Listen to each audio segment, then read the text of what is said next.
Bonjour très chers compatriotes, bonjour très chers frères et sœurs, abonnés de la chaîne YouTube PEBDRT. Nous voulons prendre cette opportunité pour vous dire merci. Merci de la confiance que vous nous avez faite en souscrivant sur notre chaîne. Ça fait plus ou moins 2 ans que nous existons et vous nous avez fait confiance. Vous avez été parmi les pionniers, parmi les précurseurs à s'enregistrer ou à s'abonner.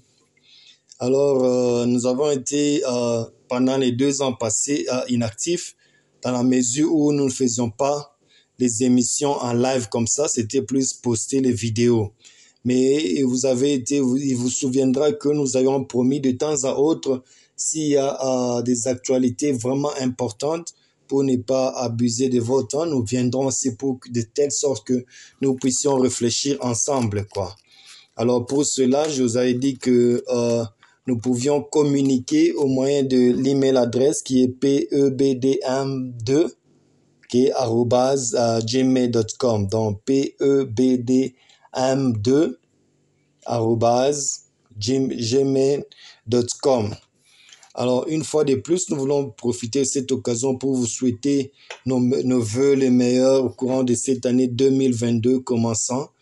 Nous prions que l'Éternel Dieu vous garde et vous bénisse et, n'est-ce pas, répondre à vos besoins, à vos attentes, répondre à tous vos projets que vous avez mis à signer pour cette année. Alors, une fois de plus, nous voulons vous dire merci pour la confiance que vous avez fait envers nous en souscrivant à cette chaîne. Et cette fois-ci, nous vous demandons un peu d'être agressif, de commenter et surtout avec les abonnés avec qui nous nous connaissons mutuellement. Demandons que vous puissiez en tout cas nous faire parvenir vos feedbacks via l'email que je vous ai donné ou même en commentant et aussi en demandant aux autres amis, frères et sœurs, connaissances de pouvoir aussi s'abonner sur cette chaîne de partage. Alors, nous avions prévu de commencer nos émissions aujourd'hui et il s'avère que, sans le savoir, il y a un sujet qui fait vraiment couler l'encre, comme on dit, la salive. C'est concernant Jean-Marc Aboun. Nous parlons de Jean-Marc Aboun parce que c'est lui, au fait, qui est vu comme, je dirais, l'acteur principal ou bien la personne sur qui on a beaucoup misé. Vous n'êtes pas sans savoir qu'il y a 2 jours passés, il y a eu une vidéo qui a circulé au milieu des internautes montrant un garde présidentiel en train d'être désarmé par un groupe de policiers. Alors nous avons eu le temps aussi d'examiner comme vous cette vidéo où nous voyons les policiers en train de brutaliser et surtout en train de vouloir ravir, confisquer l'arme que détenait ce garde présidentiel. Et finalement, l'arme a été confisquée. Alors, nous voulons d'abord nous arrêter là pour dire c'est quoi une arme pour un militaire. Vous pouvez tout faire à un militaire. Vous pouvez le tabasser, vous pouvez l'insulter, mais lui prendre l'arme, c'est en tout cas le dernier sacrifice qu'il peut commettre pour garder sa vie. Donc, ravir une arme à un militaire, c'est comme si vous l'avez dépouillé de toute sa force, de toute sa substance même en tant que soldat ou en tant que militaire. Alors, ce qui est curieux, c'est de savoir 2 groupes de militaires, oui, la police et l'armée, sont tous agents de l'ordre, sont tous formés à manipuler, je crois même soumis à la même discipline, de savoir comment est-ce qu'on doit arrêter son collègue, comment approcher, comment lui demander peut-être de céder son arme, mais pas par cette brutalité. Bon, nous avons remarqué quand même que le garde présidentiel était fair-play, je ne sais pas pour quelle raison, peut-être parce qu'il était seul, ou bien parce qu'il était vraiment aussi un militaire formé, qui n'a pas voulu que les effets collatéraux, n'est-ce pas, puissent toucher aux paisibles citoyens. Nous avons remarqué en lui cette maîtrise et finalement, l'arme lui a été ravie. Bon, pour certains, on n'avait pas encore la suite de l'histoire, nous sommes contentés de ça.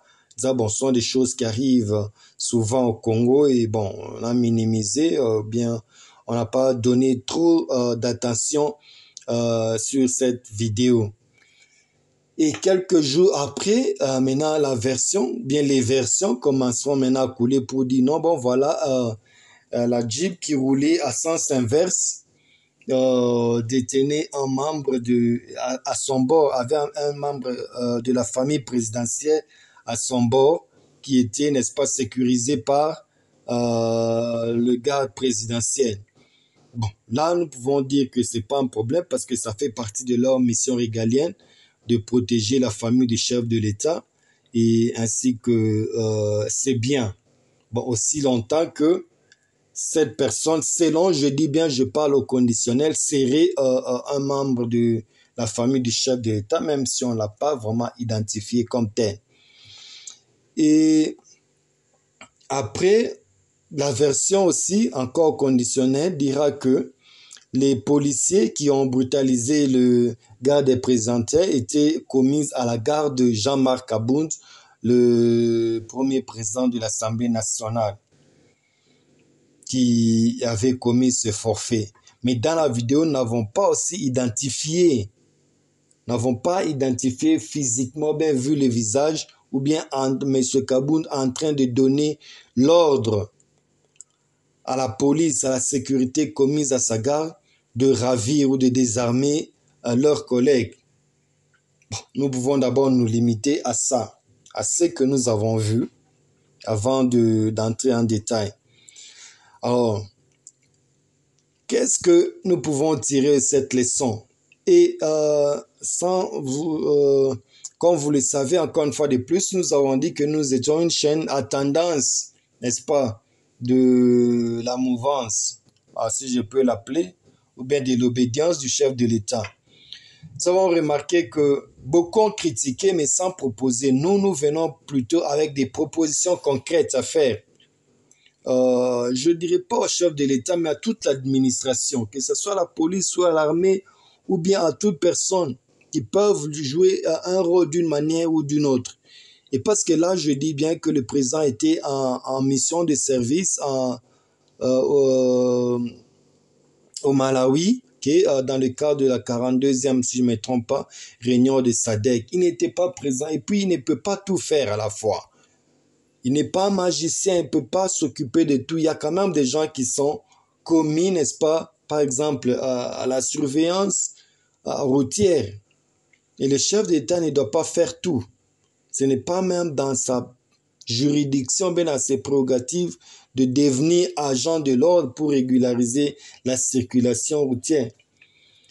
Et maintenant, le fait, c'est quoi ici? Maintenant, nous allons passer au stade de rétablir les responsabilités.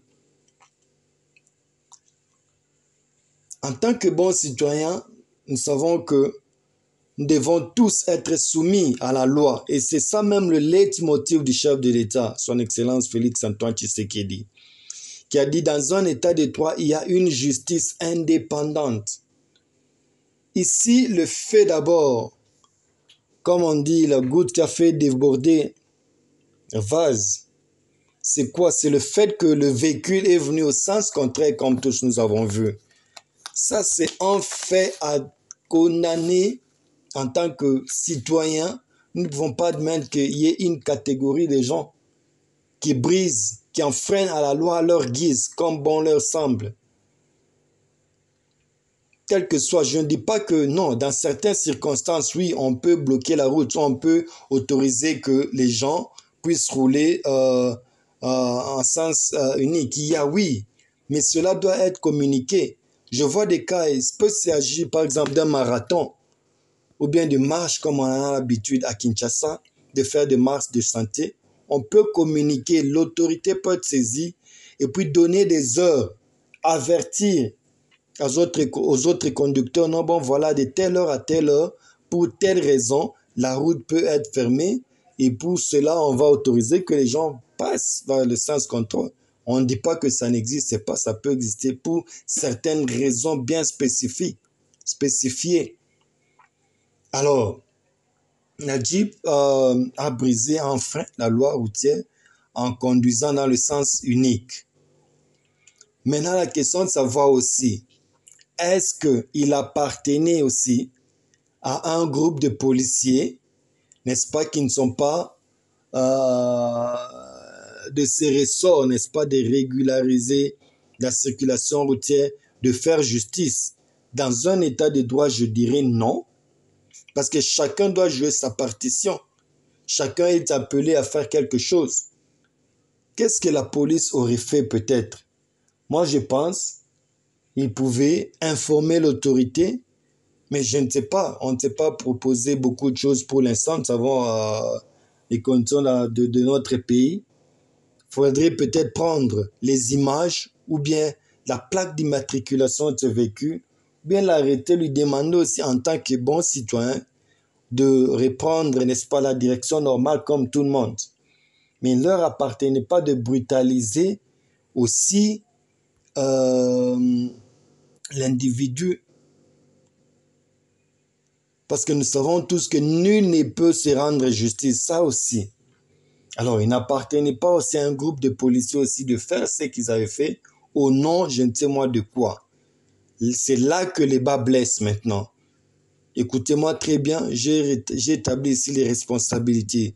Je dis d'abord, nous sommes arrivés à tout ceci parce qu'il y a quelqu'un ou bien un groupe de gens qui ont, à leur gré, décidé de rouler dans un sens contraire. Et puis, si je ne m'abuse pas, l'année passée, vers la fin de l'année ou au milieu de l'année, le président de la République avait découragé cette pratique. Je veux dire que personne ne pouvait s'octroyer ce droit de rouler dans un sens contraire. Mais du moins, nous avons vu un groupe de gens enfreindre cette loi. Et puis, c'était hier, nous apprenions que la garde présidentielle, c'est 100 ans, c'est ce que nous avons appris, mais nous n'avons vu aucune déclaration faite pour dire qu'ils ont revendiqué aussi cet acte. Dit que non, le fait qu'ils ont été humiliés, comme ça qu'ils sont descendus dans le domicile de M. Jean-Marc Abound, n'est-ce pas, pour se faire aussi justice. Donc arrêter, se venger de l'or qui a été, selon eux, ridiculisé. Ils ont fait, maintenant eux aussi tombent dans l'infraction. Maintenant quoi? De violation de domicile. Ok? Ils ont violé le domicile de quelqu'un, quelle que soit la raison. Ils ont violé ils ont fait la destruction méchante. Ok? Parce que je crois que dans les gestes comme ça, on ne peut pas toujours manquer à déplorer quelque chose. Oui, bien sûr, il y a eu.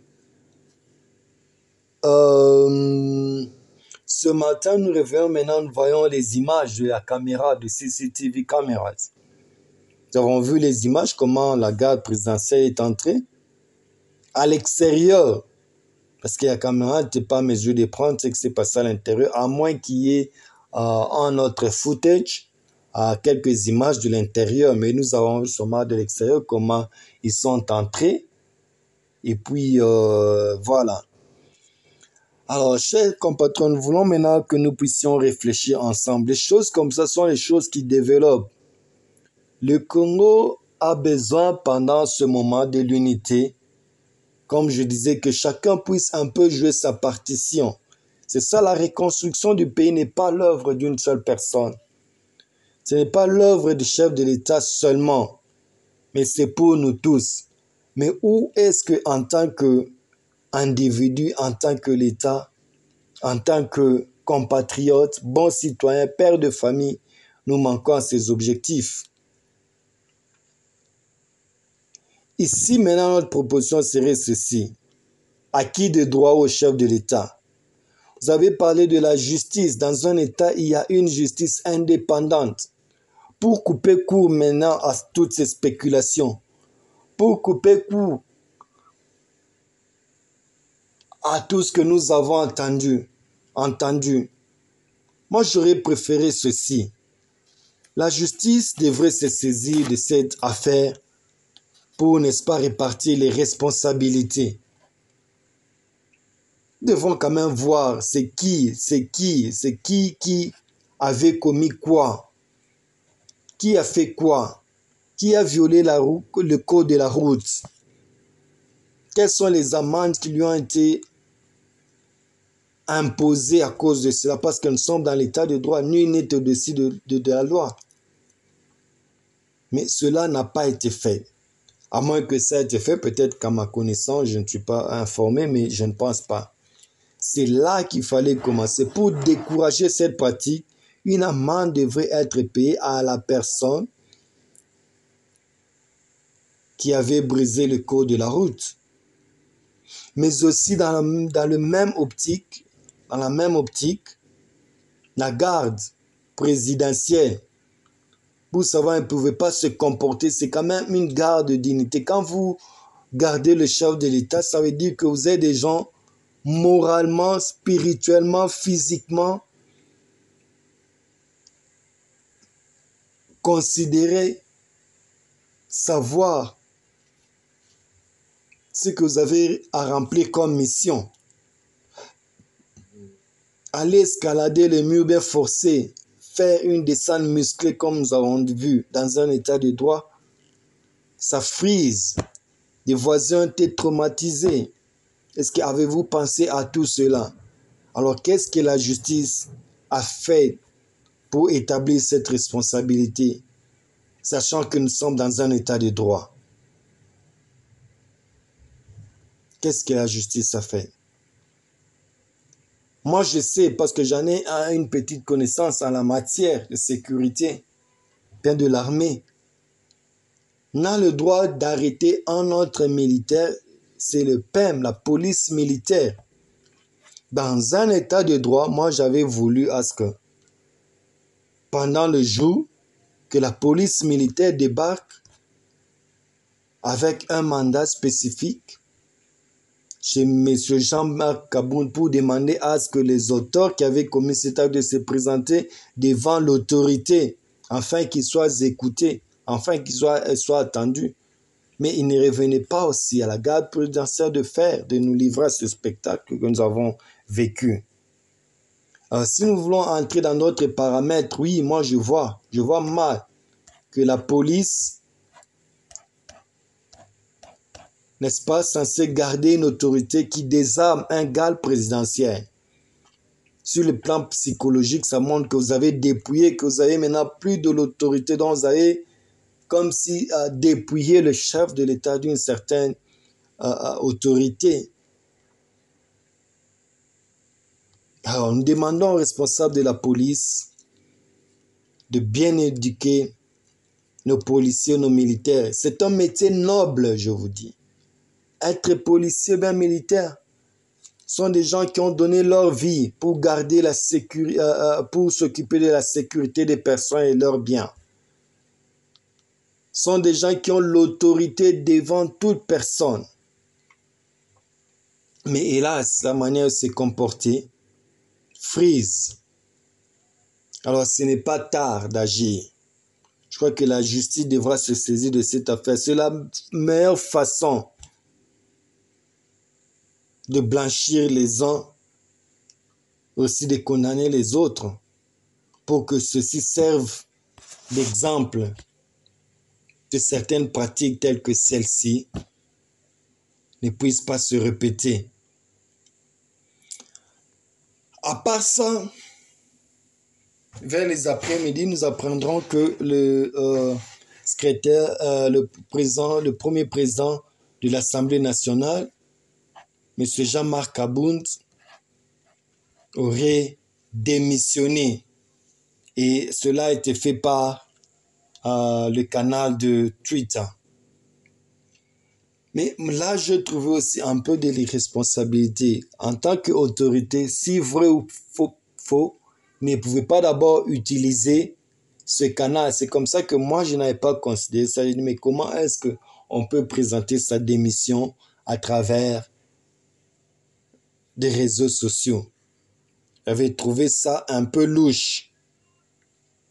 Mais bien quelques temps après, il va nier ce tweet pour dire que non, le compte a été piraté.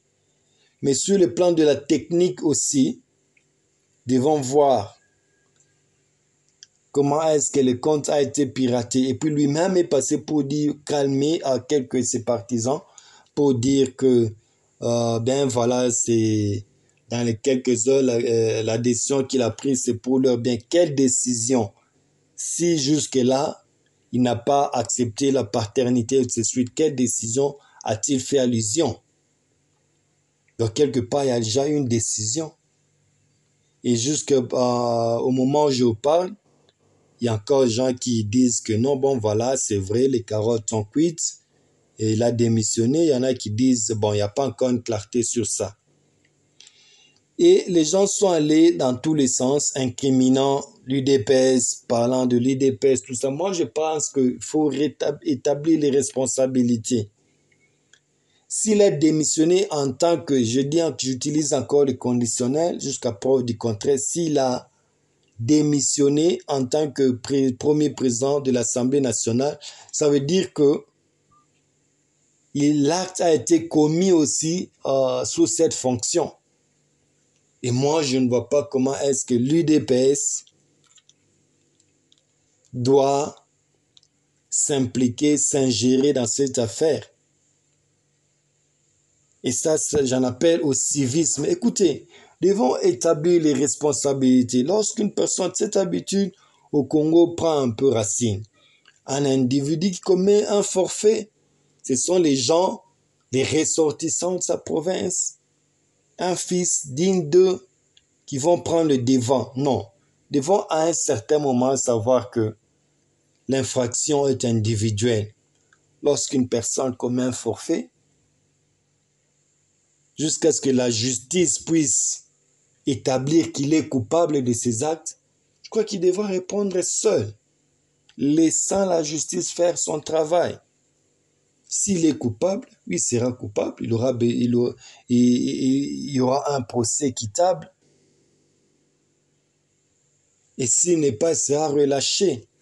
Maintenant, cette histoire d'incriminer, d'en faire un problème de l'UDPS, je ne vois pas à quel niveau, parce que l'acte a été commis pendant l'exercice ou bien son déplacement en tant que président de l'Assemblée nationale. Alors, très frères et sœurs, très chers abonnés de la PEBRT, c'est ceci qui a été un peu notre réflexion de ce soir. Pour résumer un peu, je dis cette affaire, je demande que la justice fasse son travail.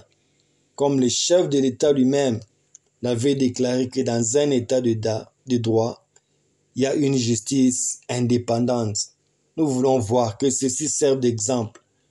Décourageant les pratiques, personne n'est au-dessus de la loi. Tous nous sommes à pied d'égalité devant la loi.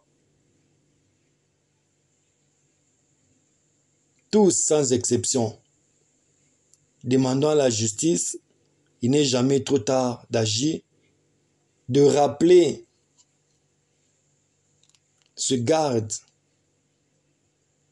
présidentiel, je ne sais pas avec qui il roulait, de quel membre de famille du président de la République il s'agissait en ce moment, que nous ne connaissons pas.